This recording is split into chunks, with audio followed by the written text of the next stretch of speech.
சரஸ்வதி சுவாமிஜி நாகர்கோவிலுக்கு பத்மநாபானந்த சரஸ்வதி சுவாமி அகில பாரத சன்னியாசி சங்கத்துடைய 2 மாநில செயலாளர்கள் வந்துட்டு இருக்கு.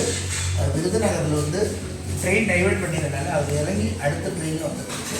அவருக்கு ஒரு எதிர்ப்பு இருக்குது. நாங்கள் 5 பேர் தான் இன்றைக்கி இங்கே சக்தி சமாதம் 20,000 மனிதர்களும் எங்கள் நிலைமையில் பாத பூஜைக்காக வந்தது.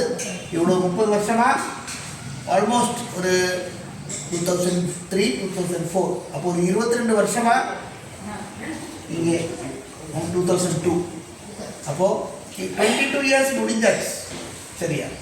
அந்த 22 வருஷத்தில் கிடைச்ச அன்பு பாசம் எவ்வளோ என்று அதுக்கு அளவே இல்லை என்று சொல்லி இப்படிப்பட்ட பக்தர்கள் வாழ்ந்துட்டு இருக்கும் இந்த அம்பாள்மாரே இடையே எந்த விதமான கஷ்டமும் இருக்காது. எக்காலும் இங்கே வந்தால் காரோடு வந்தால் அந்த கார் நினச்சி தான் போகும். சாப்பாடா, யாக திரவியங்களா, இல்லை வஸ்திரமா, இல்லை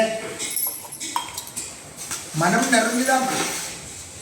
அதே மாதிரி நாங்களுக்கு எப்பவுமே எல்லா விதமான உதவி செய்யும் நம்ம முத்துலட்சுமி டீச்சர் அம்மா அடிக்கடியாக அவர் உடம்பு சரியில்லாமல் படுத்துட்டு இருக்கு. அவருக்காக நம்ம யாகத்தில் நாளைக்கு வேண்டிக் கொள்வோம் என்று சொல்லி வணக்கம்.